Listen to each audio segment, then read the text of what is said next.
पूर्वतन प्रधानमंत्री भारत रत्न स्वर्गत अटल बिहारी वाजपेयी को जन्म वार्षिक डिसेम्बर 25 तारीख 2014 मसीहा ठारू भारत में प्रति वर्ष सुशासन दिवस रूपे पालन कराए। आज 101तम जन्म वार्षिक अवसर में सारा देश में दिवस पालन करा बेले गंजाम जिलार खलिकोट ठारे स्थानीय विधायक पूर्णचंद्र सेठी बासभवन में पालन कराଯାଇଛି। विधायकों सहित अन्य वाजपेयी प्रेमी मानक द्वारा स्वर्गत वाजपेयी फोटो चित्र रे पुष्प माल्य देवा सहित प्रदीप प्रज्वलन होइथिला। एही अवसर में मंडल सभापति मिट्टू स्वाई, पंकज माझी, शंकर प्रसाद नाहक, राज्य बीजेपी ओबीसी मोर्चा उपसभापति कालुराम महारणा, पूर्वतन ब्लॉक उपाध्यक्ष पद्मचरण सुबुधी, बीजेपी युव नेता अरुण कुमार खुंटिया, निरंजन नायक, सकलेश्वर दास, प्रदीप कुमार पटनायक, खलिकोट अटल युव वाहिनी संयोजक शुभजीत कुमार, सरपंच मनोज कुमार सेठी, मिथुन खुंटिया, समिति सभ्य मुरली साहू, पूर्वतन सरपंच मनोज कुमार प्रधान, रवींद्र स्वाई, धनुराम प्रधान सहित दलीय कर्मकर्ता संतोष गौड़, प्रदीप मुनि, हेमंत कुमार महारणा, कार्तिक प्रधान, शंकर सेठी समेत बहु वाजपेयी प्रेमी माने जोग देथिले। विधायक पूर्णचंद्र सेठी वाजपेयी जीवनी और देश पई तांकर अवदान विषय वक्तव्य प्रदान करथिले।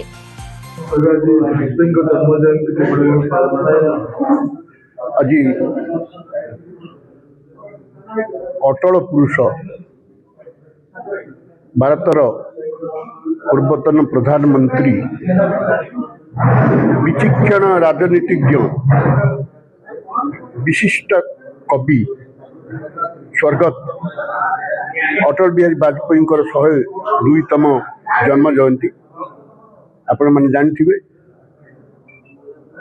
डिसेम्बर 25 तारीख 1924 मसीह से ग्वालियर रे जन्म ग्रहण करथिले एवं तांकर सारा जीवन समाज सेवार लागिथिला, देश सेवार लागिथिला। एपरिकी से तांकर पारिवारिक समस्या भी से बुझी पारि नथिले बा बुझिବାକୁ चेष्टा कर नथिले, विवाह करि नथिले।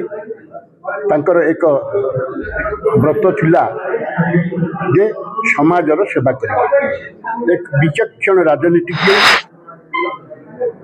एक्स टेम्पो स्पीकर, आपण दियंतु एनी सब्जेक्ट जेकोसी सब्जेक्ट देले से आपणकर अनर्गल भाषण दूथिले। आउ आज तांकरी जन्म जयंती तिथि आमर भारतर प्रिय प्रधानमंत्री श्रीयुक्त नरेंद्र मोदी एवं ओडिशार लोकप्रिय मुख्यमंत्री श्रीयुक्त मोहन चरण माझींकर निर्देश रे आमे आज प्रति निर्वाचन मंडली रे तांकरी जन्म जयंती आमे पालन करिछु। से एक वेटरन पॉलिटिशियन थिले, करित कर्मा राजनीतिज्ञ। आपण मन जानती तांको समय रे कारगिल युद्ध भी होइतिला। से बहुत पोखरान रे से परीक्षण करथिले आपनकर मिसाइल एवं शून्य चतुर्भुज नदी सहयोगकरण बहुत हाथ देते। तेणुक सी आज यह जगत रु विदाय नहीं सत, किंतु सी आज भारत वर्ष रे सी अमर। खलिकोट दिलीप साहू को रिपोर्ट, प्रेरणा न्यूज टुडे।